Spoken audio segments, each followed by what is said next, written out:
Law. All right, Shalom. Shalom. We're about to brother some GMS New Orleans camp. Back again with another live camp. Now, before we get started, man, we'll give our praises to Yahweh, Yahweh Ba'Shem, Yahushua Ba'Shem Kakwadash. the bonds of Apostle Els GMS, who we learned the truth from. And peace and mercy to the elect. That's following the ways of Yahweh Ba'Shem, shout out to the best of their ability. Shalom. Shalom. Hey, man, we gonna continue, man, what we was talking about last night, man. You know, how, hey, man, as we can see, hey, all hell's about to break loose, man. Everybody say, man, the Lord, he about to, bring forth judgment, which he already bringing forth judgment, man. But he about to bring forth judgment in a mass scale, man. To where, man, hey, it's never been seen before. You know, to where, hey, man, basically, man, y'all gonna realize why the Lord, he was called, hey, man, that dim light power, man. I'll show you. You know what I'm saying? But hey, but with us, the Ophi Lake, man, we ain't got nothing to worry about, man. When that time come, man, we ain't gotta be worrying or nervous or scared of what's about to come. Because at the end of the day, man, all these things that the Lord's about to bring, you know what I'm saying? It's for the wicked, man. Was it get that Sirach 40? We'll start with that, man. So this is Sirach 40 and verse 9. And it says, death and bloodshed, strife and sword, calamities, famine, tribulation, and the scourge. These things are created for the wicked, and for their sakes came the flood. Yeah. So, man, all the things that the Lord about to bring, no deletion. You know what I'm saying? Deletion, bloodshed, strife, sword, calamities, famine, tribulation, scourges. Or as we was talking about, hey, man, that's all Jacob's trouble, man. Jacob's trouble. You know, the evil times, man. Hey, man, bad times, man. The worst time at that, man. It's gonna be the worst time that's ever been, according to Daniel 12, man, as we brought out yesterday, man. You know, but it said all these things are created for the wicked, man. And why it's created for the wicked, man? Because they meant for their wickedness, man, fathers, man. Which they meant basically that's the law is justified by doing so, man. Bring forth judgment because hey, the sins have reached into the heavens, man. So much wickedness that's going on to where, hey, man, the Lord, he gotta, hey, man, he gotta bring forth judgment. As I said in that songs, man, it's time for the Lord to work, man. Because hey, man, they made void thy law. But again, it's for the wicked though, man. But with us, that's the hopefully like, man, the ones that's hey, repenting, that's trying to do right, man. It's trying to, hey, man, rehearsing the righteous acts, man. So we could obtain salvation, man. We ain't got nothing to worry about, man. You got something to worry. Yeah, this Genesis, the 6th chapter, in verse 5, and it reads, and Yahweh saw that the wickedness of man was great in the earth, and that every imagination of the thoughts of his heart was only evil continually.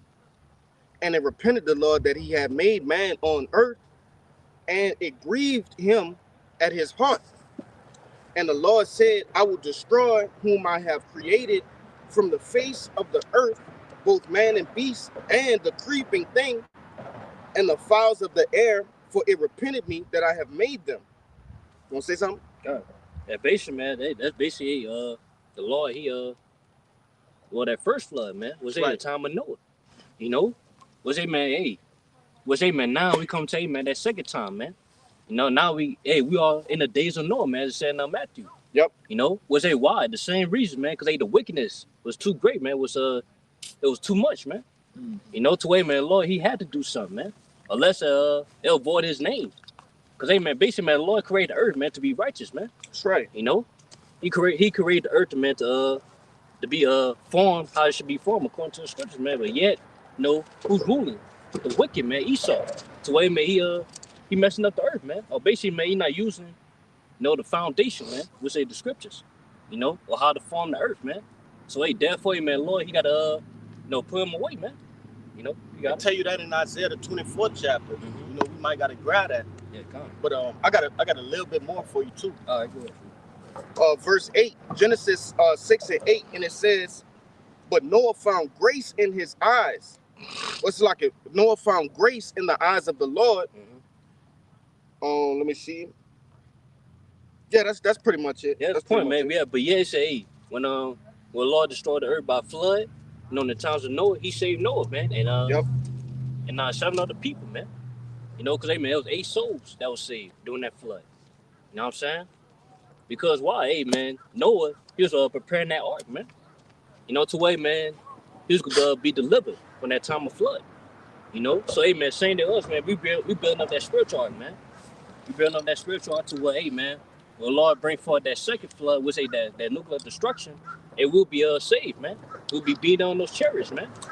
You know what I'm saying? So and again, like hey, as long as hey man, we just like hey, how Noah was found grace in his eyes, and Lord, hey, we'll be found grace as the Ophi Lake, man. So hey man, we ain't got nothing to worry about, man. So hey man, when shit hit the fan, hey, we could be protected, man.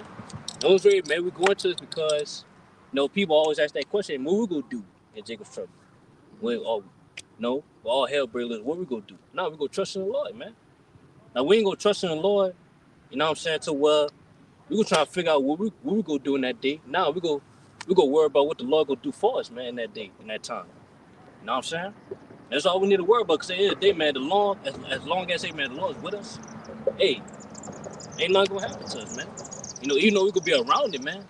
You know, even though, hey man, it's gonna get scary, it's gonna get intense. You know what I'm saying? We could be seeing things that we never seen before. And we could be going through things we never been through before. But in the day, we could be good. All hell break loose, man. Now, go ahead. This is Second Ezra's 7:18, and it says, "Nevertheless, the righteous shall suffer straight things and hope for the wise. For they that have done wickedly have suffered the straight things, and yet shall not see the wise." And you know, the elect, you know, we're gonna be going through these tribulations and stuff like that. We're gonna be going through the straight gates, but you know, we hoping for the wide, and that wide is the kingdom, you know. But the wicked, they're gonna be suffering through these straight things, these tribulations, but they're not gonna be able to see the wide because of the wickedness that they've done in this world, you know. And ultimately, that's gonna happen. You know, that's talking about this side. You know, they gonna get to see the kingdom of heaven. They gonna get to enjoy the sweetness, right, of the kingdom of heaven. You know, but it's not gonna be in the same likeness as those that suffered the bitter on this side, right, which is the elect. Okay, going back to what? Daniel's the 12th chapter. You got it. Right. Yeah. But again, man, hey, man, we gonna be around it, but yeah, we'll be good though. We gonna make it through it. Cause Lord, He gonna make a way for us to make it through it. You know, even like I said, man, while all hell break loose, man, hey, we ain't got nothing to worry about. Cause you know why? We could be under that protection, man. So ain't nothing gonna happen to us, man. You know, was it get that Psalms 91? It's the book of Psalms, chapter 91, verse 1. It says, "He that dwelleth in the secret place of the Most High shall abide under the shadow of the Almighty." Listen, man, those, I read again. Read that again. Verse 1 again, Psalms 91 and 1. It says, "He that dwelleth in the secret place of the Most High shall abide under the shadow of the Almighty." Kind of say, who's that he? It's talking about the elect, man. The ones that, hey, man, that's the word in that secret place, man. What is this secret place, man? This truth, man. The house of the Lord, man. This is a secret place, man, because not everybody's invited. Not everybody can go into the Lord's house, man. You know what I'm saying? Can't nobody, hey, there's only a few. It was the elect, man.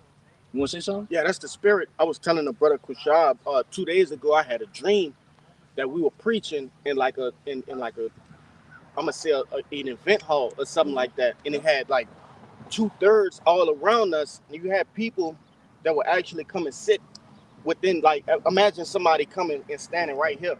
So they were sitting within the ranks of different brothers, and you know, brothers was polite and was like, "Hey, you gotta, you know, it's not for you," you know. And our section was ultimately, you know, cornered off, man. That's in.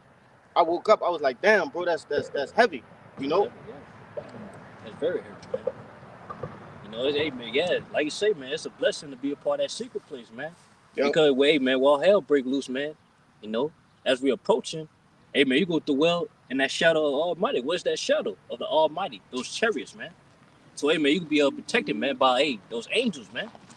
You know, while hell break loose, while everybody else, they could be caught up.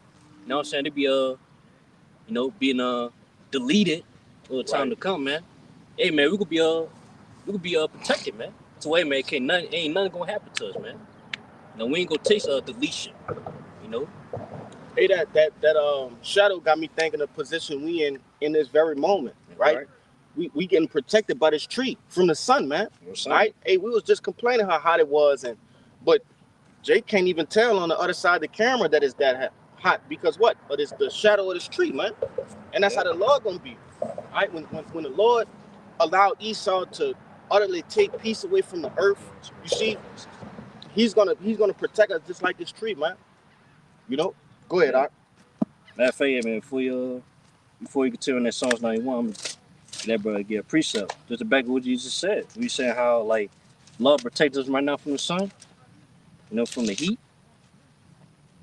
This is Sirach 34 and Verse 16. Yep. It says, "For the eyes of Yahweh are upon them that love him.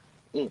He is their mighty power, mighty protection and strong stay, a defense from heat and a covering from the sun at noon, a preservation from the stumbling and a help from falling." That's right.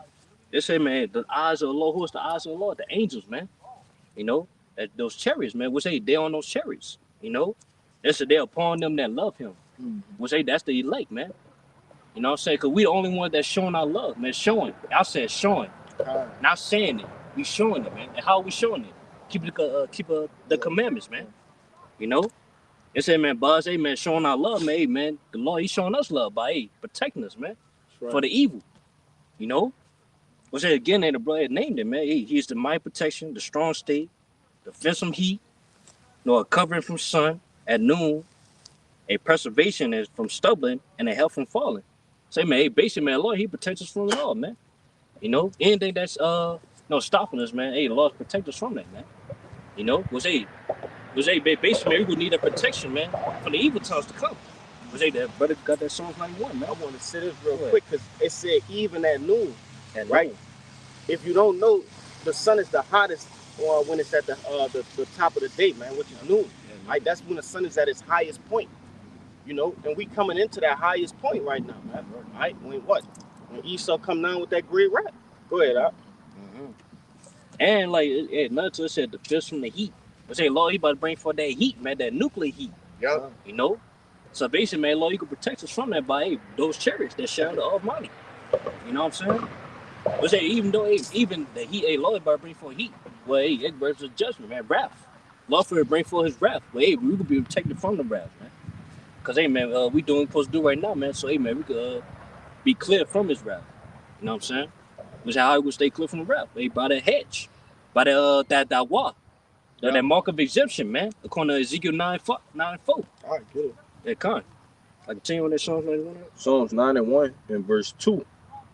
It says, "I will say of the Lord, he is my refuge and my fortress, my power, in him will I trust. Surely he shall deliver thee from the snare of the fowler and from the noisome pestilence." Yeah, noisome pestilence. Keep on, man. Read down to verse 7. Well, really, read down to verse 5 to 66 right now. It says, "He shall cover thee with his feathers, and under his wings shalt thou trust. His truth shall be thy shield and buckler." Those chariots. You know what I'm saying? You got it. It says, "Thou shalt not be afraid for the terror by night, nor for the arrow that flieth by day." That's going to say, man, that nuclear destruction, man. That's what those arrows represent. Those chariots. Was basically, man, with those missiles hit, man, it's going to turn this place into darkness, man. Midnight to where, man, it ain't going to be no light. You know what I'm saying? All you going to see is those missiles. It's going to darken up the place, man. Darken up America. Now keep going. Psalms 91 and 6. It says, "Nor for the pestilence that walketh in darkness, nor for the destruction that wasted at noonday. Verse 7. 1,000 shall fall at thy side, and 10,000 at thy right hand, but it shall not come nigh thee." That's right. So basically, man, while people, man, they'll be deleted by those nuclear missiles, man. With us, it ain't gonna come near us, man. You know how? Because by those chariots, man, we could be beating on those chariots, man. Where those nukes hit, man. Where those missiles hit this place. You know what I'm saying? So it just lets us know, man, we ain't got nothing to worry about, man. As long as we do what we're supposed to do now, according to righteousness, man. hey man, we ain't got nothing to worry about because hey man, all hell breaks loose, man. We gonna be protected, man, all the way to the end. You know, was hey the brother he brought out in that Job 5, man. You know, Lord, he could deliver us our 6 troubles. Was hey man, basically that's what Lord, you know, bring Jacob's trouble, no famine. You know what I'm saying? What else? No race wars, no pestilence. You know, basically, man, all our chaos, man. That Lord's about to bring upon the earth, man. That us, man, we could be delivered from that, man. You know, and until we hit even that 7. Was it that 7 is that last trump, man? Was those 8 that nuclear destruction, man? Same day, man, we ain't got nothing to worry about, man. Say, man, we trust in the Lord to, hey, man, as long as we do what we're supposed to do, man, we could be delivered, man. You know, so we ain't got nothing to worry about, man. You know what I'm saying? You got some more. You got some more? Yeah. Like what?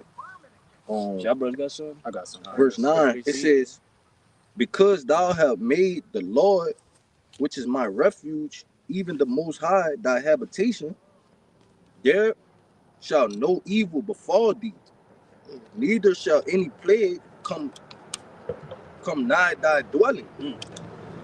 For he shall give his angels charge over thee, to keep thee in all thy ways.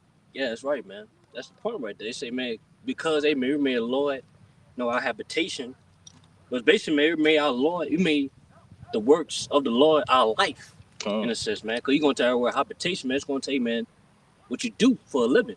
You know? Where you live. Yeah, where you live, too, yeah. You know what I'm saying? That basically, man, you made this truth, man, our livelihood, man. You know, that's all we think about is the truth, man. We wake up to the truth, man. You know? Or like brothers like to say, man, we eat, sleep. You know what I'm saying? The truth. You know? And by us doing that, man, Lord, he could give us angels, man, to protect us, man. And really, he doing it right now. Yeah.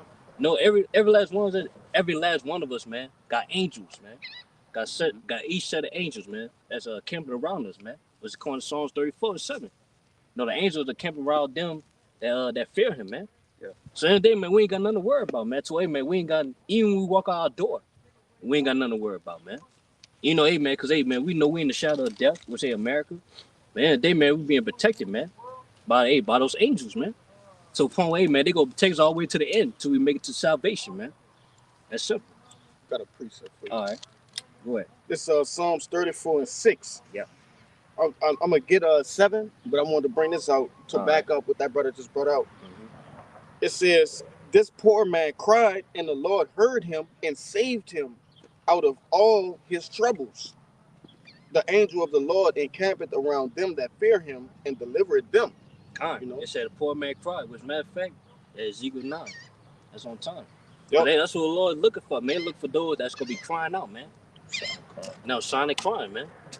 You know, that's who the Lord's gonna deliver, man. You know, in the times to come, in the evil times to come, man. You got it, bro? Yep. Hey, go ahead. This is Ezekiel 9:4, and it reads, and the Lord said unto him, go through the midst of the city, through the midst of Jerusalem, and set a mark upon the foreheads of the men that sign and that cry for all the abominations that are done in the midst thereof. So basically, man, Lord, he gave order, command to go in the midst of Jerusalem. We're talking about us, man. Because man, Jerusalem was a people before it was a place. Right. You know what I'm saying? So I was talking about Israel. He said, man, hey, man, find those that sign and crying for the abomination thereof. Who's that? The elect, man. The prophets, man. We crying out for him, man, all the wickedness that's going on, man. We crying out to the Lord to deliver us, man, out of this wickedness, man, this wicked place. You know? And that's, man, by that, Lord say, man, give those men and set a mark of it upon their forehead, which that wa in the Hebrew, man. Was a mark of exemption, man. Was basically, man, to be exempt, man, you free, you clear. So basically, man, we are being free from the Lord's wrath they about to bring. Was the brother about go read up the verse, man. Go ahead. I was about to get that word exempt. Okay, for you. Okay. All right, this exempt in the online etymology, it reads not subject to a rule, law, authority. It says to be removed, to take out, to take away, to free, to release, to deliver, to make an exception of. Let's see. Yeah, that's it. That's it. Yeah, basically free, clear. Yeah, basically, man, Lord, he about to bring forth bloodshed, man. For not only No, 2/3 of our people, man. Hey, these heathens. Hey, basically, man. Hey, everybody on the earth, man. Except for, hey, man, for who? Those that got that mark. You know, that thought what, man? Let's say, matter of fact, read on, man. This is what happened to those that don't have that mark. You got it. Verse 5, Ezekiel 9:5, it reads, "And to the others he said in mine hearing, Go ye after him through the city, and smite, let not your eyes spare, neither have ye pity. Slay utterly old and young, both maids and little children, and women, and come not near any man upon whom is the mark, and begin at my sanctuary." Then they began at the ancient men which were before the house. So, hey, man, Lord, you about to bring forth judgment, man. Was a strong way, man, to Israel. Start with his house first, man. You know, so that's why, hey, man, we got to make sure, hey, man, we in the right spirit, man. So, hey, man, we won't get, you know what I'm saying, deleted by the Lord. You know, when the time comes, really, so we can have that mark of exemption, man, with the Lord in that judgment seat, man. Will the Lord bring forth judgment? You know, will the Lord come back, man, to search us out? You know what I'm saying? Once again, man, as long as, man, we could continue doing what we doing, man, hey, we could be, hey, we will have that mark, man, when the time is coming. So that's all we got to do is got to continue doing what we doing. You know what I'm saying? Then we ain't got nothing to worry about, man. As long as the law is with us, man, we ain't got nothing to worry about, man. We ain't got nothing to stress over. We ain't got nothing to be nervous about. The filth. You know what I'm saying? Everybody else, man, they got a filth. Because they ain't seek the Lord. You know, why it may be found. So therefore, man, they gotta worry, man. No, because at the end of the day, man, Lord, he not gonna it's gonna be too late. You know what I'm saying? They can't seek him when all hell break loose, man. Lord, he don't want to hear that. Because at the end of the day, the problem was here. Yep. You know? They ain't take the time to seek the Lord where it was time, man. They ain't take the time to seek the prophets, man, to learn. You know what I'm saying? So therefore, man, once the Lord removed the prophets, it's over with. Man. And no talking. The Lord done with the talking, man. Get your precept. 5 read back, what you said. This is the book of 2 Chronicles, chapter 15, verse 13. Mm-hmm. That whosoever would not seek the Lord power of Israel should be put to death, whether small or great, whether man or woman. And that goes in right ties with you want to speak on it? No, you got it. That just ties in what you talk about, man. Whoever the time is to seek of not. And 2/3 of our people, you wicked Israelite men, you wicked women. Also, with these wicked YNs, man, they ain't worried about the Lord, bro. So what the Lord said, He's gonna put you to death for what you have done. You ain't seeking when the time was spoken, bro. Which is not. Yeah, you got it. Kind of. Well, it's talking about right there, man. It say, hey, all these things that the Lord about to bring is for those, man, that didn't seek the Lord. Yeah. You know, not for us, man, because hey, we the one that seek the Lord. So what we got to worry about, man? The Lord said, man, we seek Him, man. Hey, man, we could be found salvation, man. You know what I'm saying? You'll be found, hey, man, that protection, man, that hedge of the Lord. And really, we got the hedge right now, man. To where, man, hey, you know, we at peace, you know what I'm saying? We're not caught up in this world. You know what I'm saying? We're not, matter of fact, man, the brother put that article, man, hey, man, we're not being judged on first quarters. You know what I'm saying? Because, hey, man, we stay free clear from that, man. That's how we do that. By, hey, man, applying these scriptures, man, righteous, man. What's that? Scripture say, man, we foresee evil. You know what I'm saying? And we hide ourselves, man. So, hey, man, we're not caught in this wickedness, man. You know? Because, again, hey, the Lord is about to bring forth judgment. You know, we can see it. You know, as fast as we approaching, man. So, hey, what we doing? We hiding ourselves, man, according to the scripture. Apply these words. As long as we keep continue on doing that, man, we ain't got nothing to worry about, man. You know, hey, Lord, He could protect us, man. You know, from the evil, from the wickedness, man. So, brothers got something? I got something for you, another one. Y'all brother. Go ahead. Yes, the book of Psalms, chapter 27, verse 5, and it reads, "For in the time of trouble He shall hide me in His pavilion. In the secret of His tabernacle shall He hide me. He shall set me upon a rock." And basically, you know, a pavilion is a shelter. You know, you stand under a pavilion, you know, say it's raining, or He's trying to hide from the sun. That's how the Lord will be over the elect in general, bro. We gonna be good, just like you going, bro. We gonna be good, bro. The Lord gonna make sure His angels are protecting us. Make sure we eating, surviving, going place to place, wherever we may be. The Lord's gonna hide us, bro. He gonna protect us. Yeah, it's He'll set me up upon a rock. Yep. You know, and what is that spiritual rock? Yahweh Shah, man. You know, basically, man, basically, hey, the Lord, He gonna set up that rock to deliver us, man. According to Matthew 24, man, basically, the Lord, He about to deliver His elect, man. Hey, the outside is on his way, man. No, so in the day, man, we ain't got nothing to worry about, man. You know, because in the day, man, we in this place, man, you know, we catch hell, you know, we vex. You know what I'm saying? But in the day, man, every day is one day closer towards our salvation, man. It's one day closer to your outside is coming. To the others, deliver his elect, man. Lord will be up that number, man. You know? My bad. This is Revelation 3:10, and it says, because thou hast kept the word of my patience, I will also keep thee from the hour of temptation, which shall try upon all the world, and to them that dwell upon the earth. God. And, you know, for us keeping the word, you know, doing what we're supposed to do in this truth, it says the Lord gonna take care of us, man. He's gonna keep us away from that hour of temptation. So, you know, just keep on doing what you gotta do. And you don't have to worry about when that time comes, because we all know and trust and believe that Yahweh Bashim Yahshua will protect us from that time. And what's the hour of temptation, man? Well, basically what Esau, you know what I'm saying, bring forward the MOTB. That's right. You know what I'm saying? We'll say, man, it's gonna try all of us, you know? But again, man, hey, how we gonna do it at time? By keeping the word of his patience, man. By, hey, man, basically, you know, having that strong will to suffer, man, for not taking the MOTB. You know what I'm saying?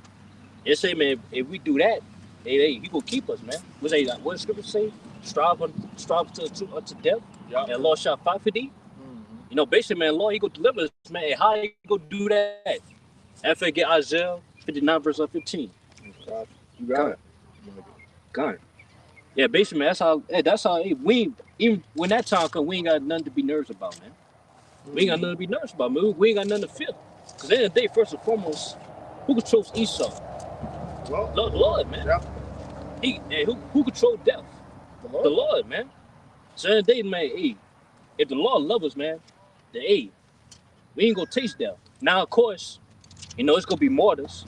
To ones that, hey, man, those that do not take the MOTB, they gonna die. According to you know, Revelation 20. You know what I'm saying? Yeah, you know, other scriptures. You know, some might taste death, you know, being a martyr for the truth.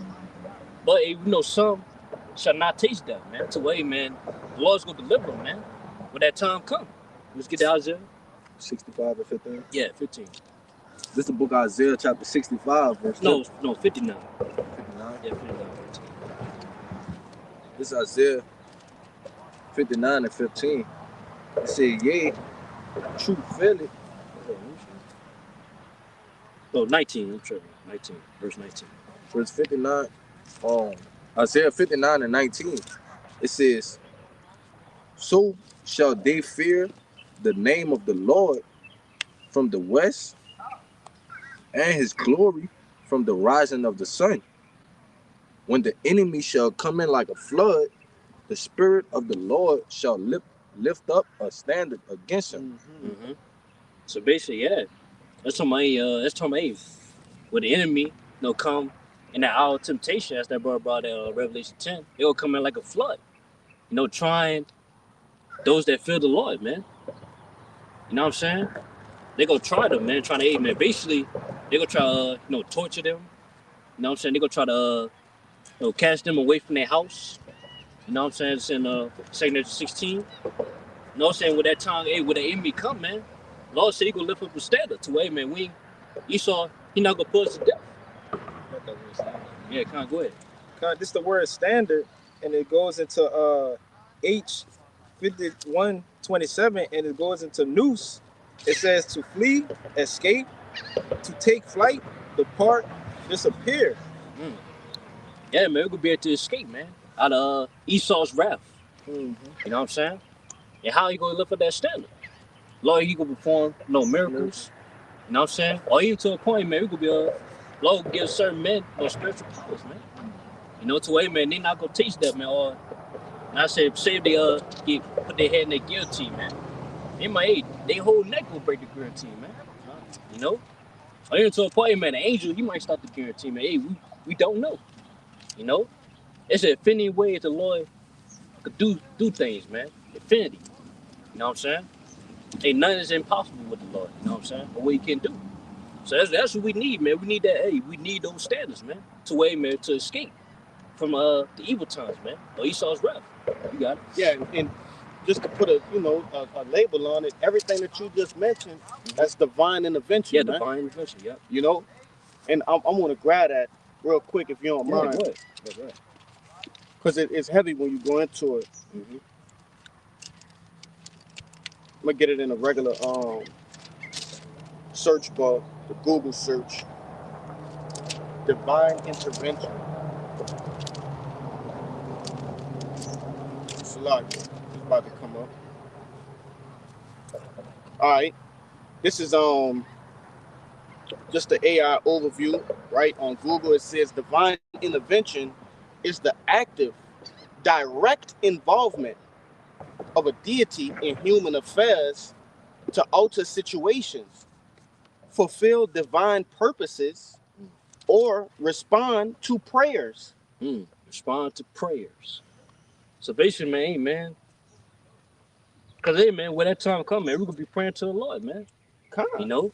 Which, again, man, all to pray, we're going to need those names, man. You know, we're going to need that name. And by us having that name, what's it? You got it. Yes. Yeah, go ahead. Real quick, I got a little more. All right. It says it involves supernatural actions such as miracles or guidance appearing in. That's really the point. It says I'm gonna read it again for you. It said it involves supernatural actions such as miracles or guidance. It said miracles, man. It said guidance. Yep. You know what I'm saying? So again, that back to what we were saying, man, we're gonna trust in the Lord in that day, man. To way, man, we're gonna be guided the right way of how to escape that judgment out of those evil times, man. You got it? Yeah, I wanted to say this because Jake might be expecting something super spectacular in the effect of like, oh, the angel, which like this brother said, anything is possible with the Lord. But you got to understand that the Lord gonna be, using divine intervention, for Jake, even in the smallest of ways, putting the thought in your mind to go this way instead of that way, because you never know. Jake might have wanted to go this way, but something in the spirit told him, hey, go this way, right? Not knowing that around that corner they wanted to go was a troop of Gurkha troops or whatever, man. Yeah. That's a form of divine intervention. Yeah, man. Basically, man, hey, the angels go guide us, man. That's what got in that Psalms 91. The Lord will give us angels, to keep their night way. So, hey, man, we don't go off, man. Yep. You got it. And shit, the baddest brought up the Lord, dude, right now. Yep. You know what I'm saying? Man, matter of fact, I think probably a couple months ago, I remember I was at the gas station, but I forgot my wallet. You know what I'm saying? I forgot my wallet. So I'm like, damn, let me go back home with my wallet real quick. Bro, as soon as I came back to the gas station and the route I used to take to leave out, the whole wreck happened right there. So if I'd have put the gas in my car and head out that way, man, I could have been a part of that wreck, bro. But the Lord, divine division taking place. Just like Lord will do anytime you come. You got it. Even testimony too. The brother now from GMS Dallas, he did a testimony, man, on how on his way to Atlanta. Yeah. You know what I'm saying? He said, he hit hit apostle, man. Yeah, he apostle, man. Yeah. To where, man, mess up his radiator. Yeah, radiator. You know what I'm saying? The bumper of his car. Which, hey, man, you need a radiator to drive, man. Yeah. You're gonna overheat the engine. But the Lord had to that didn't happen, man. On his way to Atlanta, the car did not overheat, man. Yeah. And they said it was like at the beginning. I think like the first 2 hours of the trip. He was in Louisiana. Yeah, he had like a 12 he had a long ride. Yeah, long ride. But what you call it? It took, it was the first 2 hours, and he made it all the way there. A lot of people were saying like, "Oh, you're not gonna make it," but the Lord had made a way for him. Even though he had and another point too. And the brother said he brought that cooler that he had. Yeah. That was old. He said like, let me just like, he didn't know. Like, he didn't know that was gonna happen, but he said, let me just bring it just in case. Yeah. Was the Lord having to bring that for that moment? Yeah. So like the brother say, man, hey, the Lord, he'll do things that we might not know at the time till like we realize at the end, man. Which again, hey, those angels, man, like the Lord, being under the heads of the Lord, man, hey, it's a blessing, man.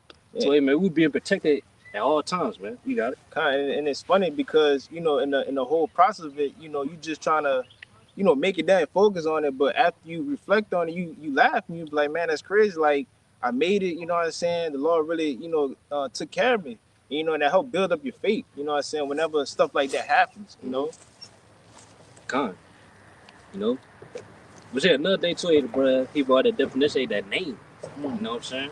That's why it's important for us to have the name too, man, because all of us to pray, you know what I'm saying, to be delivered, man, to be protected, hey, we need those names, man. Because that name, hey, man, holds weight. No eternal weight. Was it? Got that? She got the Acts? Yeah. Acts 4:12. This is the book of Proverbs, chapter 18, verse 10. It says, the name of the Lord is a strong tower.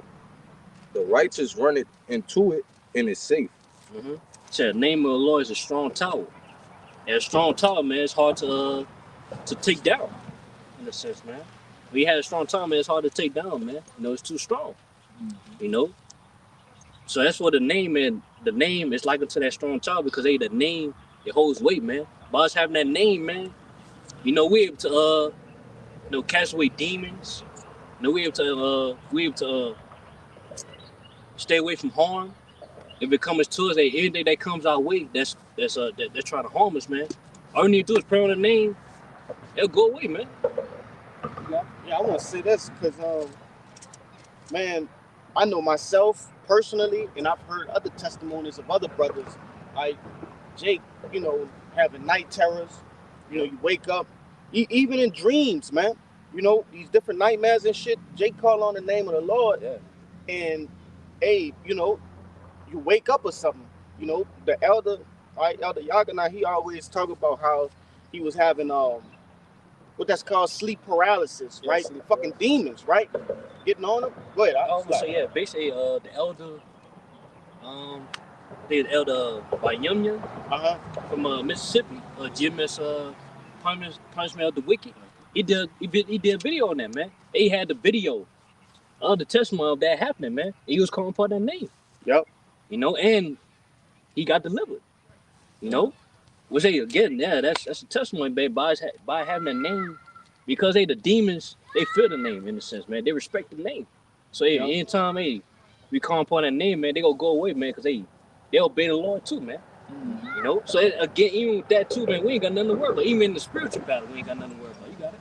If you know, Lord willing, we of the elect, but if you know, Jake put on as the elect, right?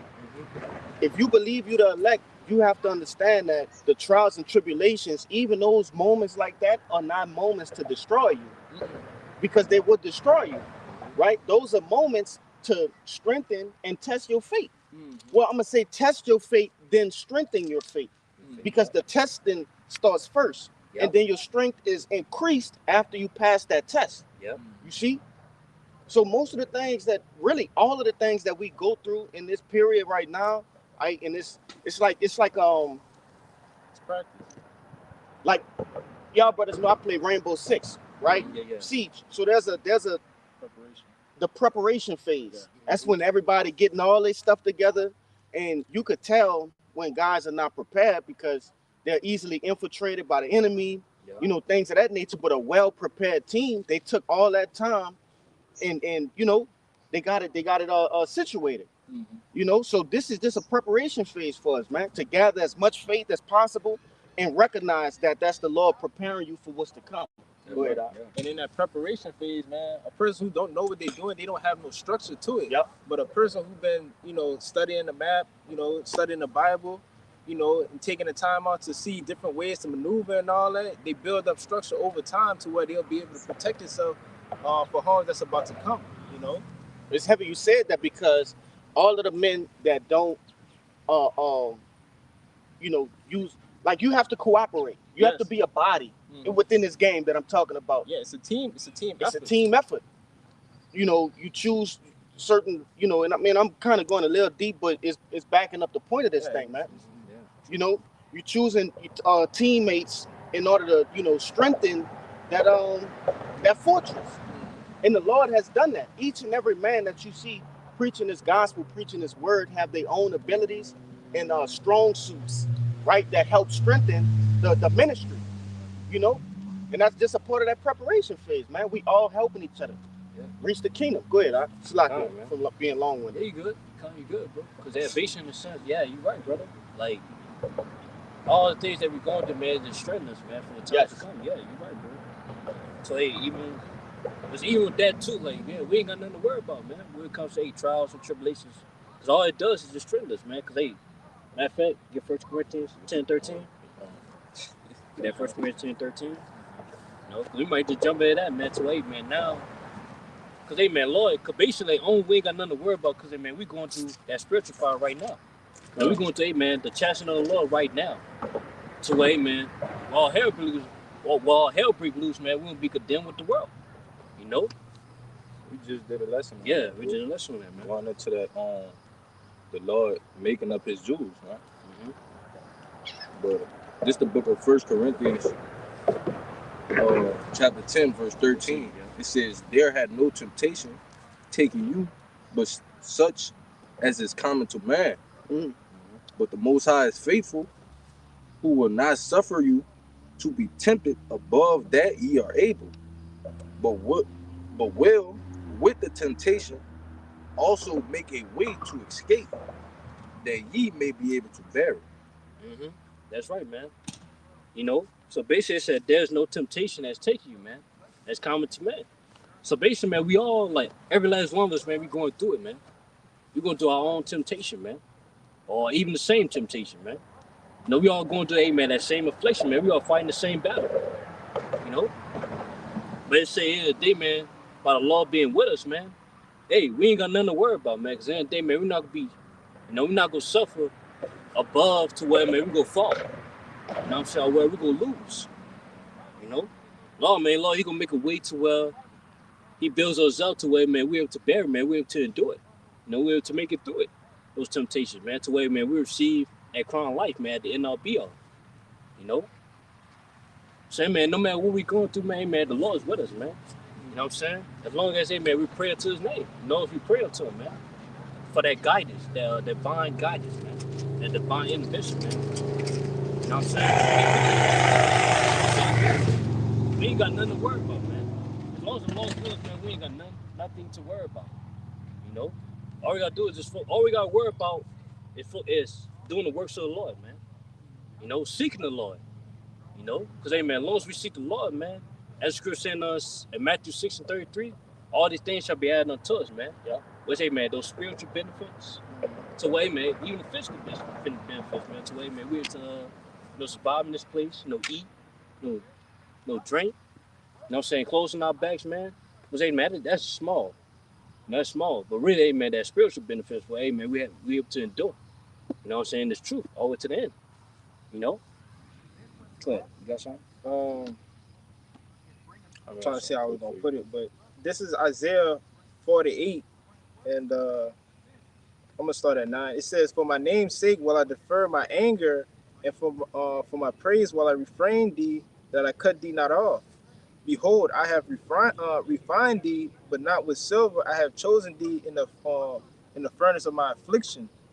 You know, and the things that we going through, you know what I'm saying? The Lord is trying us through that furnace of affliction, man. He's doing this for a reason, you know, and you know, you should really take that, you know, as a blessing to keep on enduring. Yeah, basically, in a sense, what's that word refine means to purge away. So basically, man, Lord, he purged away all the impurities that we got in us, man, to become that precious stone, that precious jewel, you know, that are set to be spared from oncoming destruction, man. You know what I'm saying? And how is he purging us, man? By afflictions. Yeah. You know, that fire. You know, that spiritual fire.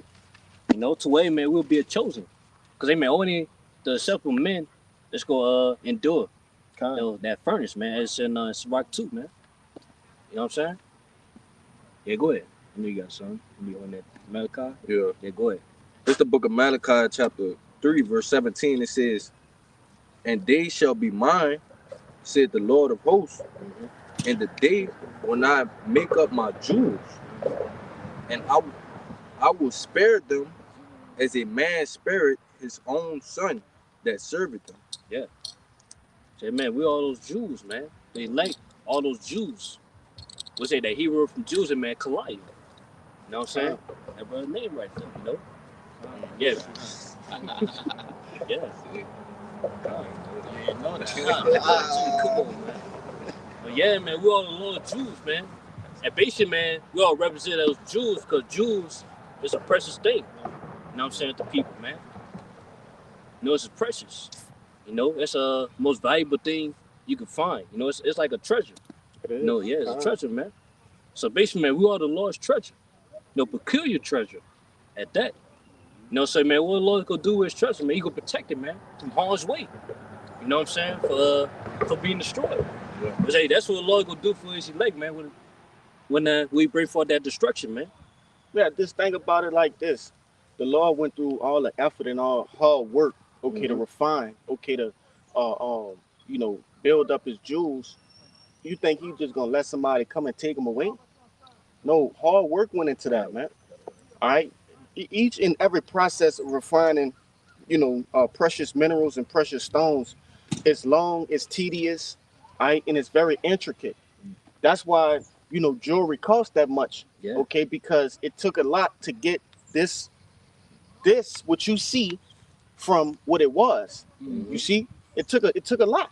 Took a lot, yeah. So the Lord took his time. It tell you that in our second, that's just the 9th chapter. He took his time, all right, with this grape of the cluster, all right, with these jewels, because they liken unto the same thing, man. So he's not gonna let Esau Edom just come and just stick a fucking microchip, all right, in his precious jewels, in which he took so much delicate time to make up, man. Yeah, or even to a point, yeah, like he ain't gonna allow those Jews not go break. Right, to be destroyed. Yeah, be destroyed, man. Yep. Break.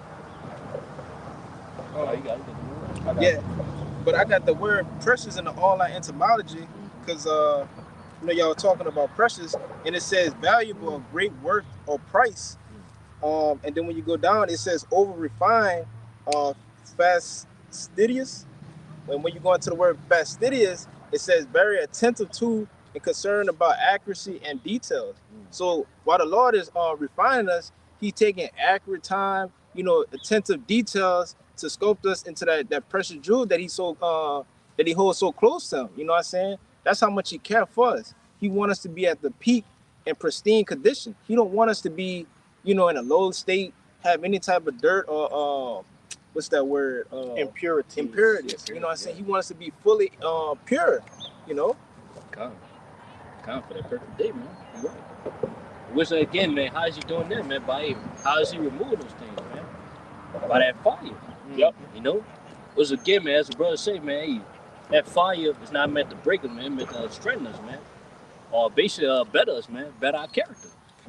Going back into that precept you brought out in 1 Corinthians, all right, there's so for each and every stone, all right, for those who don't know, okay, when you go into the geology, right? I believe that's the study of stones, but each stone has a breaking point, all right? There's certain stones and certain metals you can't treat gold the same as silver.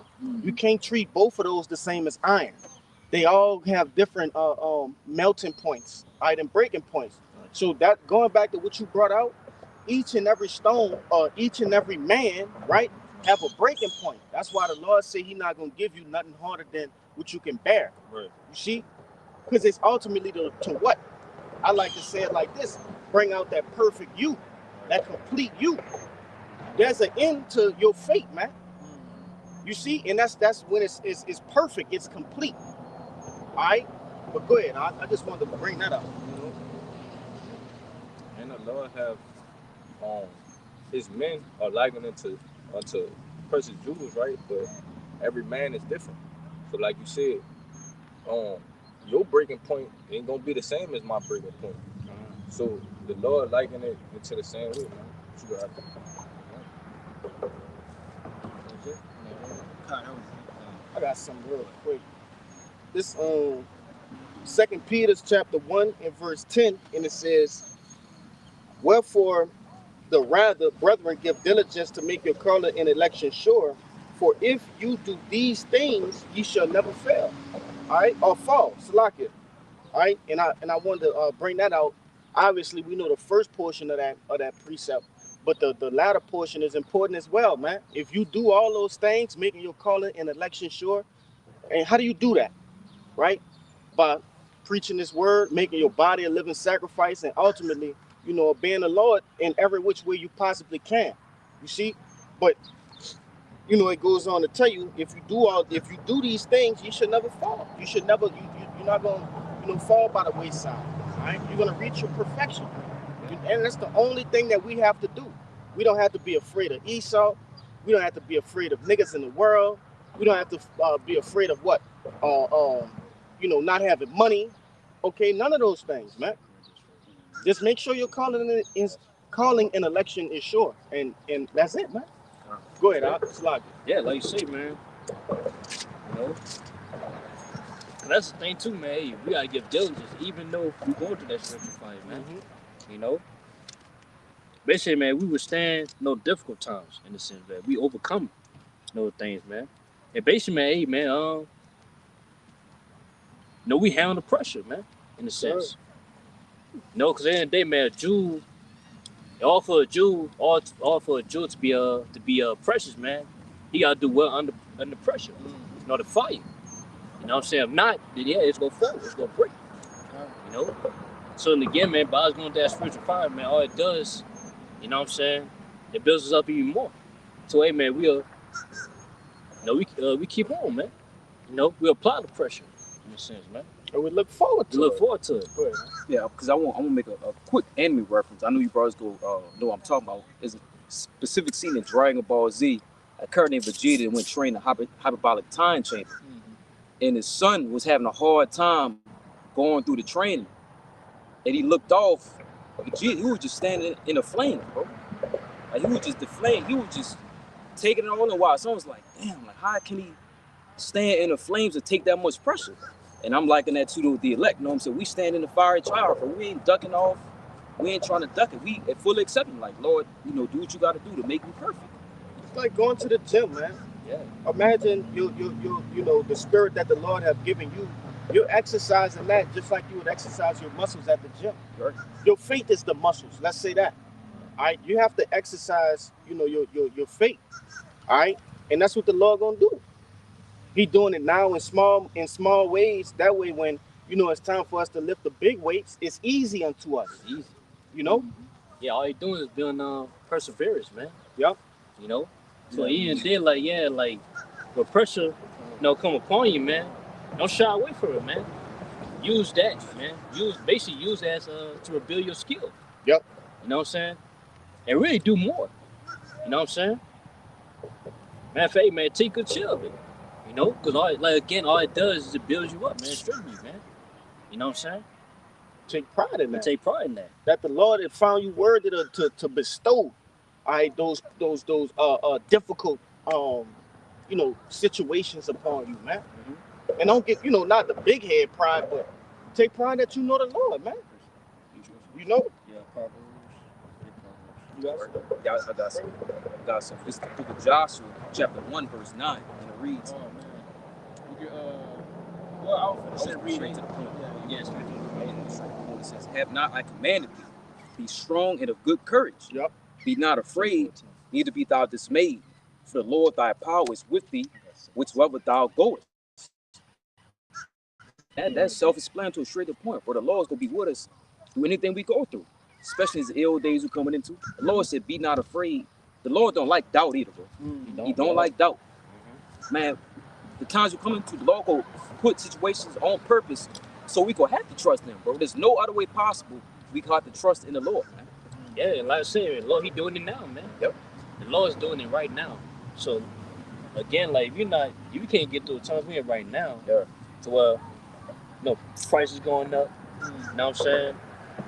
You losing a job. You know what I'm saying? You're gonna do trials, tribulations here and there. You know what I'm saying? Now how you gonna handle all hell breaks loose, man, when shit hit the fan? You're not gonna handle it, man. You're gonna fall. So that's why I said for us, man, to be strengthened by the affliction right now. So hey man, we able to get through, that time of trouble that Lord's about to bring. You know what I'm saying? You still that probably Yeah, go ahead. This is Proverbs 24 and verse 10. It says, "If thou faint in the day of adversary, thy strength is small." No, Adversity. Adversity. If thou faint in the day of adversity, thy strength is small. Yeah, it said, "If thou faint in the day of diversity, thy strength is small." So again, man, you faint right now, man, your strength is small, man. You gotta build your faith. You gotta build your strength, man. Because again, you know what I'm saying? If you become faint-hearted in the time of trouble, hey man, it's gonna be woe to you, man. According to Sirach 2. Because hey man, Lord, He don't like faint-hearted, man. You know what I'm saying? And we can't feign these times, man. Especially now, man. There's no time to feign, man. We don't got no time to get weak. You know. Now it's the time where, hey, man, we gotta build. Yeah, our strength gotta be, you know, a high level, a very high level, man. You know, to where, man, can't nothing, you know, takes away from this truth, man. Can't nothing stop us from trusting in the Lord, man. You know, can't nothing stop our faith. You know, we gotta have that full assurance about ourselves, man, in these times. You know. I got something. Yo. And I want to say this too. Well, before you about to get that from that brother? Like I got something. However, You going on something specific in that? it's That's what I'm saying. Yeah, They got a lot of me in there, brother. So I'm gonna get this real quick just to back you up because hey, that shit, you know, one of my favorite prayers in Wisdom of Solomon, the 18th chapter. Matter of fact, I ain't had that, but I'm gonna get that. Yeah. I ain't have that. You probably can hold the one I had. Get 2nd Ezra 15 and 3 and 4. And I'm gonna get this one real quick. This Wisdom of Solomon 17 and 12, and it reads, "For fear is nothing else but the betraying of the succors which reason offereth, and the expectation from within being less counted the ignorance more than the cause which bringeth the torment." You know, and ultimately, fear is like you betraying Yahweh Shai. All right, you're betraying the very path in which the Lord has so delicately walked you down. All right, the Lord ain't show you these mysteries and which He gonna get it. I gave you the things of old, right? Showed you the examples of the men of old for you to be afraid. All right, for that scary shit, man. The Lord not with that. You know, it's ultimately, you know, what you being afraid for. Yeah. You know? Yeah, because if you, I ain't gonna do it because it's like pipes busting the pressure. If you over there crying and weeping and just woe is me and just what I'm gonna do, Right. Lord not dealing with that, bro. We done built up, the Lord done purposely built us up to withstand, to not even know rap in these type of ways how these people go rap, man. You gotta. Because what is, bro, fear is nothing but it's contrary to having belief and faith. Because if we believe and have faith in what we're doing, there's no point of us fearing in the things in which the Lord is telling us gonna come. Fear is the result of being slack and a sluggard. Yeah. That's what fear is. Fear is like it went into ignorance, man, which bringeth the torment. You were ignorant. You really ain't know in the first place the glory of the Lord if you have fear, man. Because it's somewhere in your brain, it's not clicking that He's over the issues of debt, that He controls Esau, Edom, or whatever situation you're going through. Somewhere in your brain, it's not clicking, and therefore the Lord ain't really giving to you. You see, that's what fear is, man. Fear is the example or the result, okay, of being a fucking sluggard, man. Not being diligent. You see. Not putting forth your all in this truth. Because if you did, you would know. You don't, so that's what it is. Yeah, really not having faith, man. That's right. Yeah, not having faith. Because really, if we know the outcome, you know what I'm saying, of everything, and what shall we feel? What we feeling for? You scared of death? You fear of death? You know what's going to happen with that. Yeah. It's like either way it go, you go die anyway, man. You know what I'm saying? But at least, like, hey, if I die, man, I'd rather die for the Lord, man. I'd rather die for righteousness' sake, man. To where I see, you know, the eternal bodies, man, immortal bodies. Go ahead. Yeah, you know, dying for the Lord is instant. But, you know, dying to preserve your life or dying for Esau is only going to prolong it. It's going to make the build up worse than what it's already going to be. Yeah, look, I'm going to say this, too. Like, that's you're on point, brother. Basically, I fear the foe. Yes. If anything, man, I fear the Lord. Yes. In a sense, man. Tell you that. Yeah, tell you that, man. You know? So either way it go, you have to face your fears. Either way it go, brother. Go get that. You know, choose one. Hey, which I think fear, we going to tell where fear, like, it got two, you know what I'm saying, me and so it's either fear is face everything and rise. Yeah. Or you just don't know the outcome. You're blind. Like what we feel. Yeah, look it up.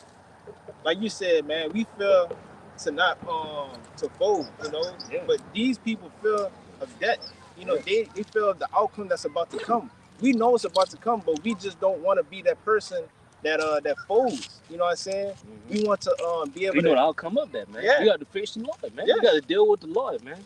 We know something that's more powerful than just death. We know that the Yes. Lord is going to be, you know, in front of us. You know what I'm saying? But these people just face, they scared of the little things. You know, they scared of the flesh. You know Yeah, what weak Esau things, could do. yeah. Why do people fear the dark? Because they don't know what's in it. All right, that's ignorance. Mhm. You see, fear is ignorance. You don't know. Yes. And that's why the Lord has given us the comfort of the scriptures so that we don't fear things like death. Yeah, You know, we know what death coming from. We know what happens after death. We know what happens before death. He must have found it. Is face everything and rise, or face everything and run? No, forget everything and run. Oh yeah, forget everything and run. It's a lot. Mhm. I got that Yeah. pre for you whenever you're Yeah, ready. kind. Yeah, forget everything and run. Yeah, so again, yeah, you got to face your fears. Right, hey, man, face everything and rise, or forget everything and run. Yeah. So basically, man, we have fear. We for Esau, you forget everything that you work hard for in the truth, man, and you run. Yeah. So hey, man, basically, man, you can be assured by the Lord, man. Lord will catch you, man. Yeah, and you know when back in the day when men used to go to war, if you go out to war and you get scared of death and you run back to your hometown, you know you're gonna be what you call it? You're gonna be put to shame. You know that's gonna be the worst thing that you could ever do. But the men that stood and fight with the brothers, you know what I'm saying? At least they fought to the end. They gave it their all. Yeah, You know? yeah, they gonna have that honorable death, man. So where they would be honorable for that. Go Bro, ahead. bro, listen, what a real warrior say before a battle on the Ancient Days? Man, it's a beautiful day to die. That's a real warrior. Like shit, knowing Yeah, I got it. You I'm got finna go head on in battle. I just might die, but it's beautiful because you know I'm just liking that to the men Lord the elect. You know what I'm saying? Precept, Salaki, No, you good? I made my food. what that precept is in the law that tell you take not a coward to walk with you. It's in the law, yeah. I was trying to find it, but that's in the law, man. All right? If you a coward, you get your coward ass back to the house and go make pies and shit with the women. go do some other shit, man. You know? That's how the law bring it. This Sirach 37 and 11. That's one of I'm them. talking about the one in the law. Yeah, but it's in the law. You go. I mean, you can bring You that can out bring too, yeah. This is kind of the same thing. Sirach 37 and 11. It says, neither consult with a woman touching her whom is jealous. Is the point. It says neither a coward in matters of war. No, that's it. They got one. They got another one in the law I'm looking for, but that's the one I was talking about. Yeah, but basically that's talking about it basically that describe who you're not supposed to take your advice from in certain matters. Was it one of them that just named, man, you're not supposed to discuss a coward in matters of war. Go where he gonna tell you. Coward shit. Yeah, coward shit. And then he gonna tell you not to go to war. Right. If anything. Yeah, and before every war, you know, they always let you know what you're gonna be prepared to. They're gonna be like, look, some of you might not even be able to make it. Y'all might not be able to see the next day. You know, like you just can't. That's kind. That's 2 Timothy. This is 2 Timothy. You want to start at the top, or you want to go straight to the point? We get straight to the point. God, this is 2 Timothy 2 and verse 3.